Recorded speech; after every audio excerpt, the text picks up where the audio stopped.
गुजरात के सरदार मोदी बन गए हैं और हिमाचल ने हाथ को थाम लिया है। जी हां, 2 राज्यों के नतीजे जो आने थे वो आ चुके हैं। एक में किसी को कोई अचंभा, कोई हैरानी नहीं रही। गुजरात को वापस मोदी ने हथियाया, बीजेपी ने हासिल किया, और वहीं हिमाचल में कांग्रेस ने बीजेपी को झटका दे दिया, सरकार को बाहर कर दिया गया है बीजेपी की। इन नतीजों के बारे में, साथ ही साथ गुजरात के बारे में विस्तार से हम चर्चा करेंगे। मेरे साथ मेरे सहयोगी सईद अंसारी मौजूद रहेंगे इलेक्शन रूम से, जो विस्तृत तरीके से आपको आंकड़ों के जरिए समझाएंगे कि किस राज्य में क्या हुआ, किसने किसको पसंद किया, किसको नकारा। लेकिन उससे पहले एक नजर डाल लेते हैं गुजरात के नतीजों पर। गुजरात में फिर मोदी जीते हैं, हैट्रिक लगाई है उन्होंने, जीत का परचम लहरा के। आपको बता दें कि 1995 से लेकर अब तक ये 5वीं बार सरकार बनने जा रही है बीजेपी की गुजरात। मणिनगर क्षेत्र में उन्होंने अपनी सबसे निकटतम प्रतिद्वंदी कांग्रेस की उम्मीदवार श्वेता भट्ट को हरा दिया। 1 लाख वोटों के अंतर से, 1 लाख से ज्यादा वोटों के अंतर से श्वेता की जमानत तक जब्त हो गई। और अपने ही अंदाज में जीत का ऐलान नरेंद्र मोदी ने किया। भी सबसे पहले गए अपनी मां से मिले और उसके बाद सीधे पहुंचे अपने गुरु और इन चुनावों में अपने धुर विरोधी केशुभाई पटेल से मिलने, जो ये कह रहे थे बार बार कि गुजरात को विकल्प की जरूरत है, मोदी की तानाशाही खत्म करने का वक्त आ गया है। लेकिन खुद 2 सीट पर सिमट कर रह गई केशुभाई की पार्टी की पूरी ताकत। लेकिन मोदी जीत के बाद सीधे मिलने पहुंचे केशुभाई पटेल से। उधर हिमाचल की अगर बात करें तो बीजेपी की धूमल सरकार को बाहर का रास्ता जनता ने दिखा दिया और कांग्रेस की जीत का डंका बजा है। वीरभद्र सिंह के नेतृत्व में कांग्रेस ने हिमाचल को हथियाला। 36 सीटों के साथ पूर्ण बहुमत इस छोटे से राज्य में मिल चुका है कांग्रेस को।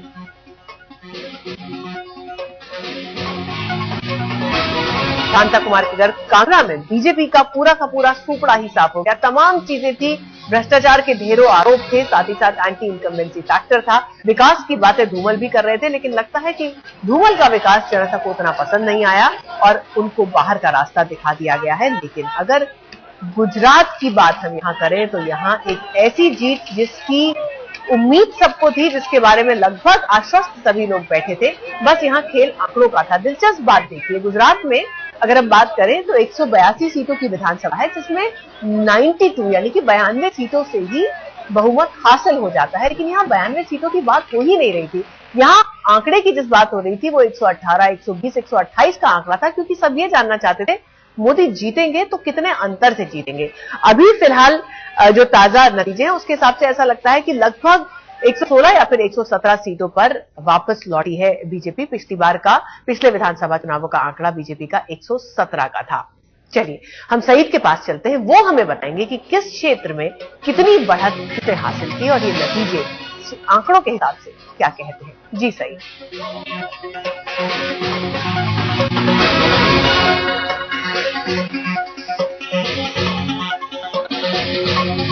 धन्यवाद ऋतुल। बहुत दिलचस्प ये चुनाव रहा है गुजरात का। हालांकि नरेंद्र मोदी 116 पर थम गए, यानी कि 2007 के 117 से 1 सीट कम।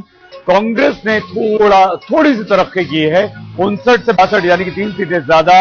और केशुभाई पटेल यानी कि गुजरात परिवर्तन पार्टी, उसे 2 सीटें मिली हैं। बहुत ज्यादा कमाल केशुभाई पटेल नहीं कर पाए, लेकिन नरेंद्र मोदी ने कमोबेश वही प्रदर्शन दोहरा दिया है जो 2007 में उनका था। लेकिन वोट शेयर यहां पर नरेंद्र मोदी का बड़ा है। नरेंद्र मोदी का वोट शेयर भी हम आपको बताएंगे। कांग्रेस का वोट शेयर भी बड़ा है और केशुभाई पटेल जो कि पहली बार चुनाव मैदान में उतरे थे, अपनी पार्टी बनाकर 2 सीटें ली हैं उन्होंने और वोट शेयर भी उनका कम से कम 8 से 9% वो भी हम आपको आगे जरूर बताएंगे। तो हैट्रिक लगाकर गुजरात के मुख्यमंत्री नरेंद्र मोदी ने यह साबित कर दिया है कि नरेंद्र मोदी एक बार फिर से गुजरात के सरदार बन चुके हैं। और ये जो रंग आपको दिखाई दे रहा है वो बीजेपी का गेहुआ रंग है, जिसने 116 सीटों के साथ लगभग पिछले साल का प्रदर्शन दोहराकर यह सिद्ध कर दिया है कि नरेंद्र मोदी का सिक्का अभी भी गुजरात में चलता है। और कांग्रेस ने थोड़ी सी तरफ जरूर की है, 62 सीटें कांग्रेस को यहां पर प्राप्त हुई हैं और गुजरात परिवर्तन पार्टी को 2 सीटें यहां पर मिल पाई है। तो नक्शे के जरिए यहां पर हम आपको दिखा रहे हैं, अलग अलग रंग जो है वो इस बात को दर्शाते हैं कि किस तरह से बीजेपी, कांग्रेस और गुजरात परिवर्तन पार्टी, जो कि सौराष्ट्र में जिसका ज्यादा दबदबा था, वहां पर उन्होंने किया। लेकिन एक महत्वपूर्ण चीज, मुस्लिम बहुल क्षेत्र, मुस्लिम बहुल या हम ये कहें कि 20% से ज्यादा आबादी जिन क्षेत्रों में मुस्लिम आबादी की थी, मुसलमानों की थी, वहां पर क्या रहा है आंकड़ा? वहां कम से कम बीजेपी ने एक बार फिर से बेहतर प्रदर्शन किया है और ऐसी सीटें हैं कम से कम यहां पर हम आपको बताएं 21 सीटें ऐसी हैं, 35 में से 21 सीटें जिसमें मुस्लिम 20% से ज्यादा थे और वहां पर बीजेपी ने अच्छा प्रदर्शन किया, बेहतर प्रदर्शन किया। साफ तौर पर यह जाहिर करता है कि वहां पर भी नरेंद्र मोदी वोट हासिल करने में कामयाब हुए हैं।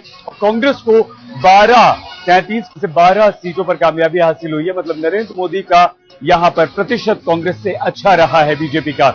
अब बात उन क्षेत्रों की जहां पर कांग्रेस अध्यक्ष सोनिया गांधी ने रैली की, सोनिया गांधी वहां पर पहुंची और उन्होंने लोगों से वोट मांगे। तो क्या असर हुआ सोनिया गांधी का, वो भी हम आपको बताएंगे। लेकिन इस वक्त जो हम आंकड़ा यहां पर आपको दिखा रहे हैं वो उन क्षेत्रों का आंकड़ा है जहां पर मुस्लिम 20% से ज्यादा हैं और वहां पर बीजेपी 21 और कांग्रेस 12 सीटों पर अपना दबदबा कायम कर पाए और सीटें हासिल कर पाए। आगे जब हम आपको एक बार फिर आपके साथ होंगे तो तमाम प्रधानमंत्री मनमोहन सिंह, सोनिया गांधी और राहुल गांधी ने जिन इलाकों का दौरा किया है वहां की स्थिति भी दिखाएंगे। फिलहाल हम आपको वापस ले चलते हैं रितुल के पास। शुक्रिया सईद। तो सईद आंकड़ों के जरिए दिखा रहे थे कि लगभग हर इलाके में अपनी पकड़ बनाए रखने में सफल रहे नरेंद्र मोदी। सौराष्ट्र का वो इलाका था जहां से उनको सबसे ज्यादा डर था। बताया ये जा रहा था कि शायद केशुभाई यहां पर उनका खेल बिगाड़ दे, लेकिन खेल बिगाड़ने जैसी कोई स्थिति बनी नहीं। और तो और मुस्लिम बाहुल्य वाले तमाम इलाके भी थे, जो जैसे कि सईद ने भी आपको बताया, जहां पर भी लोगों ने मोदी के लिए वोट डाले। पटेल कम्युनिटी, जिसको लेकर सबसे ज्यादा आशंका थी कि ये सब के सब चले जाएंगे केशुभाई के साथ, वहां पर भी दो फाड़ नजर आई और केशुभाई अपनी ही कम्युनिटी के बहुत ज्यादा वोट नहीं ले पाए, सिर्फ 2 सीटों तक रुक गए। आपको बता दें अब तो थोड़ी ही देर के बाद नरेंद्र मोदी एक विशाल जनसभा को संबोधित करने वाले हैं। तीसरी बार वो मुख्यमंत्री पद पर कब्ज होने जा रहे हैं और देश के उन चुनिंदा लोगों की लिस्ट में उनका नाम शामिल होने जा रहा है जो 3 बार मुख्यमंत्री रहे। अगर आप दिल्ली की मुख्यमंत्री को देख लें या फिर शीला दीक्षित को देख लें, नवीन पटनायक को देख लें या ईबोबी सिंह को देख लें या फिर मानिक सरकार को देख लें, ये कुछ ऐसे लोग हैं, कुछ ऐसे मुख्यमंत्री रहे हैं जिन्होंने हैट्रिक लगाई है मुख्यमंत्री पद की। ज्योति बसु, हाँ, वो बात अलग है कि उनके नाम तो रिकॉर्ड है, मगर तीसरी बार जो लोग अपनी सीट बचाने में कामयाब रहे, मुख्यमंत्री पद की कुर्सी पर बैठने में कामयाब रहे, उनकी लिस्ट में अब नरेंद्र मोदी का भी नाम शामिल हो गया है। वैसे कांग्रेस की अगर बात करें तो पिछले कुछ सालों से जिस तरह से सूपड़ा साफ नजर आता था कांग्रेस का, इस बार बड़ी एनर्जी नजर आ रही थी, अलग अलग ऑफिसेज में हलचल नजर आती थी। सुधरा जरूर कांग्रेस का प्रदर्शन, लेकिन इतना नहीं सुधरा कि किसी भी तरह से वो मोदी को टक्कर दे सके। उधर केशुभाई का हाल भी यही रहा, मोदी के वोट बैंक में सेंध लगाने में वो बिल्कुल नाकाम रहे।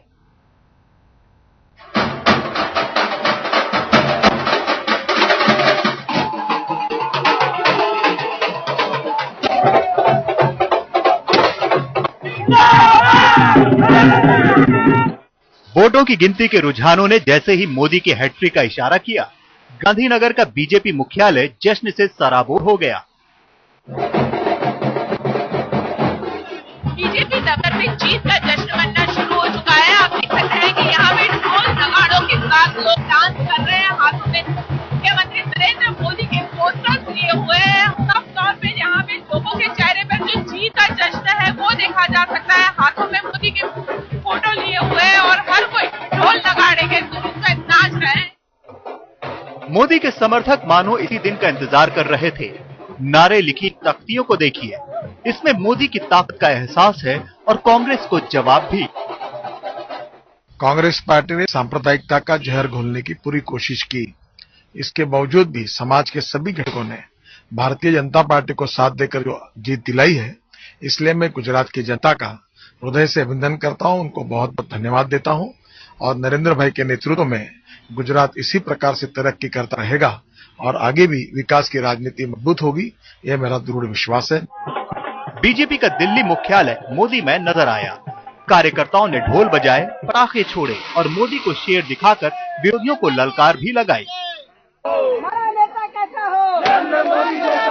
मोदी इतिहास दोहराएंगे, आज तक ओआरजी एग्जिट पोल ने पहले ही भविष्यवाणी कर दी थी। सियासी हलचल से दूर रहने वाली मां को भी अपने बेटे की इस कामयाबी का भरोसा था। कोई आशा नहीं, छोकरो मारो क्यों गयो ये मने नतु थतु, मारू मगज को मारतु नतु, पण भगवाने मने जीताड्यो छे अने मारा छोकराने આજે લાયો છે, માલિક લાયો છે અને છોકરા મારે સારું કામ કર્યું છે અને જનતાને આગળ છે, જનતાનો એ છે। गुजरात में कांग्रेस की हसरतें एक बार फिर से चकनाचूर हो चुकी हैं।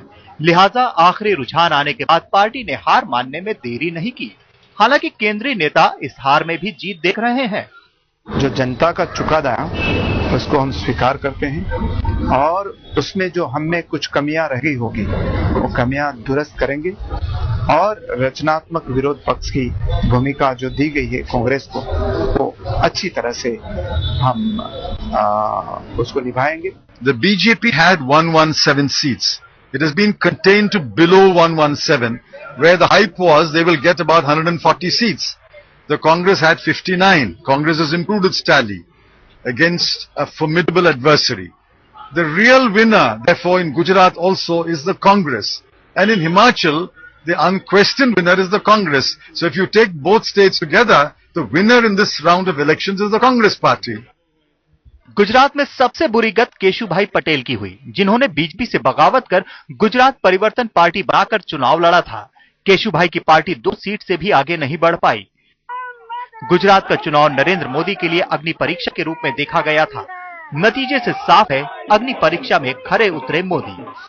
अहमदाबाद से गोपी घांगर और अशोक सिंघल के साथ अमिताभ सिन्हा, दिल्ली, आज तक। दरअसल गुजरात के नतीजों से ज्यादा लोग कयास लगा रहे थे 2014 के बारे में, क्योंकि ये तो मान के चला जा रहा था कि मोदी के लिए बहुत मुश्किल नहीं होगा इस बार विधानसभा चुनावों में जीत जाना, लेकिन आगे की राह कितनी कठिन है इस पर सबकी नजर है।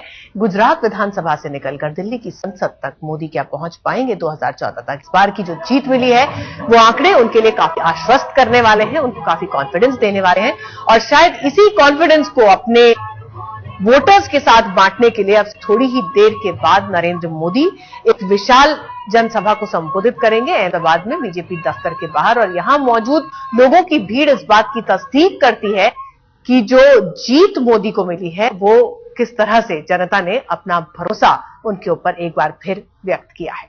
वैसे सरकार और सियासत में व्यस्त रहने वाले नरेंद्र मोदी का पारिवारिक चेहरा बहुत ही कम नजर आता है, लेकिन आज जब मोदी ने गुजरात का सियासी संग्राम जीता, हैट्रिक लगाई, तो उनका वो चेहरा सामने आया जो बहुत कम देखने को मिलता है।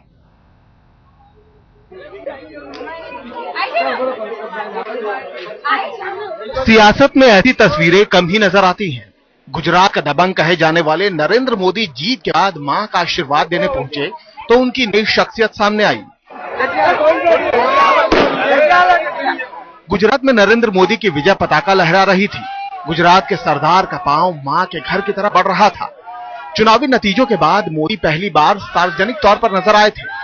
चेहरे पर वही चिर परिचित मुस्कुराहट। घर के बाहर भाई ने पैर छूकर स्वागत किया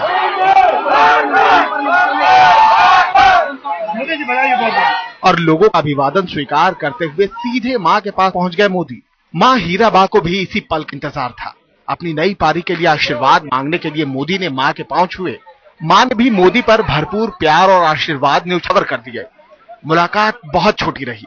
मां अपने बेटे से बहुत कुछ बतियाना चाहती थी। मोदी बड़े प्यार से उनकी बातें सुन रहे थे। मोदी अपने साथ मिठाई का डब्बा लाए थे। जीत की पहली खुशी वो अपनी मां के साथ बांटने आए थे। हर मां की तरह बेटे की कामयाबी पर हीराबा भी निहाल थी। बेटे का मुंह मीठा कराकर उन्होंने प्यार से मोदी का माथा चूम लिया। ऐसा लग रहा था कि व्यस्त चुनाव प्रचार की वजह से अरसे बाद अपने बेटे से मिली थी मां हीराबा। थोड़ी देर बाद मां को लेकर मोदी कमरे से बाहर आए। जहां बेटे के चेहरे पर जीत की खुशी थी, वहीं मां का चेहरा बेटे के आगे बढ़ने के एहसास से दमक रहा था। अशोक सिंघल, अहमदाबाद, आज तक। पहले मां से मिले और उसके बाद सीधे चरण छूने पहुंचे गुरु के। जी हां, गुजरात के पूर्व मुख्यमंत्री और बीजेपी के कद्दावर नेता केशुभाई पटेल जो इस बार बगावत का झंडा लेकर खड़े हो गए थे मोदी के सामने, मोदी का विकल्प देने के लिए। अगली मुलाकात नरेंद्र मोदी ने मां के बाद उन्हीं से की, जाके उनसे मिले, पांव छुए, उनका मुंह मीठा किया, उनके हाथ से मिठाई खाई। और अब मोदी जहां के लिए कूच कर रहे हैं वहां की तस्वीरें हम आपको दिखा रहे हैं। ये तस्वीरें हैं जो आपके टीवी स्क्रीन पर आपको नजर आ रही हैं। ये तस्वीरें अहमदाबाद में बीजेपी दफ्तर के बाहर की तस्वीरें हैं, जहां हजारों की संख्या में कार्यकर्ता और मोदी के सपोर्टर्स उनको सुनने के लिए पहुंचे हैं, जीत की ये खुशी उनके साथ बांटने के लिए पहुंचे हैं। और ये देखिए मंच पर तो खाली कुर्सी आपको दिखाई दे रही है, ये गुजरात के मौजूदा और भावी मुख्यमंत्री नरेंद्र मोदी की है, जिनका इंतजार चल रहा है, जो किसी भी पल यहां पहुंचकर इस विशाल जनसमूह को संबोधित करने वाले हैं।